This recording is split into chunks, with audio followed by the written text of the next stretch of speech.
मान लीजिए आपके पास 10,000 रुपये हैं और आपने प्लान बनाया कि इस वीक आप हिमाचल घूमने जाएंगे और आप तैयारियों में लग गए। कौन से कपड़े पहन के जाना है, कौन सा सामान साथ ले जाना है, कौन सी बस या ट्रेन से जाना है, आपने सब कुछ प्लान कर लिया। तभी बैंक से फ़ोन आया कि आज आखिरी डेट है आपकी पेंडिंग ईएमआई चुकाने की, जो करीब है 9,000 रुपये। अब तो आपके सपनों पर पानी फिर गया। अब आप कैसे जाओगे हिमाचल? अब आपको अपने 10,000 की पॉजिटिव वैल्यू से 9,000 का नेगेटिव लोन भरना होगा। अब आपके पास बचा सिर्फ 1,000 रुपये। अचानक आपका पॉजिटिव 10,000 रुपये 1,000 रुपये में बदल गया। यही तो खासियत है नेगेटिविटी की, पॉजिटिव वैल्यू को धीरे धीरे खत्म करना। ईएमआई तो भरनी पड़ेगी, पर इसका असर आप पर तब नहीं पड़ता जब आपकी सैलरी ज़्यादा होती या आप कोई अननेसेसरी सामान नहीं खरीद रहे होते ईएमआई पर। अगर आपकी वैल्यू ज़्यादा है तो नेगेटिव थिंग्स आपको ज़्यादा नुकसान नहीं पहुंचा सकती। हम नेगेटिव चीज़ों को हमेशा के लिए नहीं ख़त्म कर सकते। जहां पॉजिटिविटी है वहां नेगेटिविटी तो होगी, जिससे बैलेंस बना रहता है। पर हम नेगेटिव चीज़ों को कुछ हद तक कम कर सकते हैं अपने आप में पॉजिटिव एटीट्यूड डेवलप करके। चलिए इसे एक कहानी के माध्यम से समझते हैं। एक जंगल में खूब बारिश हो रही थी। इतनी बारिश हो रही थी कि सारे जानवर पलायन करने लगे। उन्हीं में से कुछ मेंढकों का झुंड भी शेल्टर पाने के लिए पलायन करने लगा। उन्हीं झुंड में से एक बहरा मेंढक भी था, वो भी उनके साथ जाने लगा। रास्ते में जाते हुए वो बहरा मेंढक गड्ढे में गिर पड़ा। गड्ढा बहुत गहरा था और एक अहम मेंढक के बस की बात नहीं थी कि इतना गहरा गड्ढा पार कर सके। ये देख सारे मेंढक गड्ढे के पास जमा हो गए। बहरा मेंढक गड्ढे से निकलने की नाकाम कोशिश करने लगा। हर बार वो प्रयास करता पर निकल नहीं पाता। काफ़ी प्रयास के बाद सारे मेंढक उससे चिल्ला चिल्ला के कहने लगे, दोस्त, अब तुम कभी इस गहरे गड्ढे से बाहर नहीं निकल पाओगे, तुम्हें अब उसी में रहना होगा। ये देख बहरा मेंढक और ज़ोर से प्रयास करने लगा। एंड फाइनली कई प्रयास के बाद वो उस गड्ढे से बाहर आ गया। सारे मेंढकों की आंखें फटी की फटी रह गई। सबने इशारों में पूछा, दोस्त, तुमने ये कैसे किया? इतना गहरा गड्ढा तुमने कैसे पार कर लिया? तो पता है मेंढक ने क्या कहा?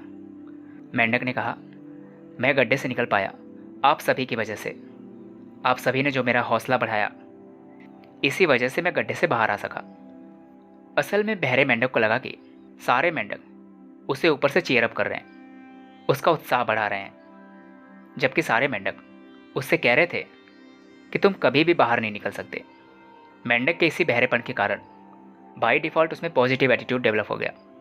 हमें भी अपने जीवन में कई जगह कई परिस्थितियों में बहरा बनना पड़ेगा, या यूँ कहें बहरा बनने का नाटक करना पड़ेगा, ताकि ऐसे नेगेटिव लोगों से जो आपको हमेशा डीमोटिवेट करते हैं उनसे बचा जा सके।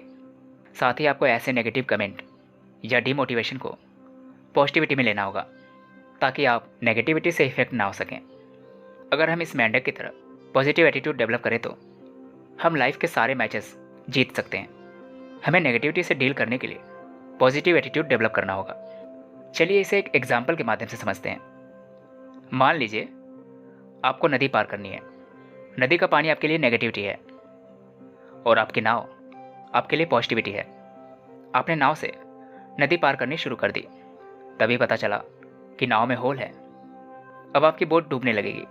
वहीं अगर आपके बोट में कोई भी होल ना हो तो आप नदी को आसानी से पार कर लोगे, नो मैटर नदी कितनी भी गहरी हो। और वहीं अगर आपके बोट में होल है, यानी आपकी पॉजिटिविटी में होल है, तो नदी का पानी जो आपके लिए नेगेटिविटी है आप पर हावी हो जाएगी। लाइफ में हमें पॉजिटिव एटीट्यूड बरकरार रखना है, उसे ज़रा सा भी टूटने नहीं देना है, वरना नेगेटिविटी आप पर हावी हो जाएगी। अपनी पॉजिटिविटी को टूटने देने से अच्छा है क्यों ना हम नेगेटिविटी को ही ब्रेक कर दें। ऐसे बहुत से लोग हैं जो नेगेटिविटी को पॉजिटिविटी में कन्वर्ट करके आगे निकल चुके हैं। नेगेटिविटी को डील करने के लिए आपको हर रोज़ प्रोडक्टिव काम करना होगा। आपको हर दिन कल से बेहतर बनना होगा। सबसे गलत चीज़ जो लोग आमतौर पर करते हैं, अपने आप को दूसरों से कंपेयर करना। अगर दूसरा इंजीनियर है तो मुझे भी इंजीनियर ही बनना है। आप डॉक्टर क्यों नहीं बन सकते? आप लॉयर क्यों नहीं बन सकते? आप बहुत कुछ बन सकते हैं। अगर खुद को कंपेयर ही करना है तो अपने आप को बीते हुए कल से करो।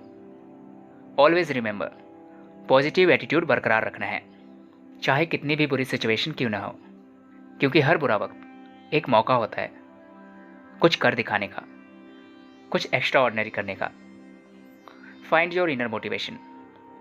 The life is your, the journey is your, and never forget, life is always full of many surprises because life is beautiful. So दोस्तों, thank you for listening. For more videos please like, share and subscribe. Thank you.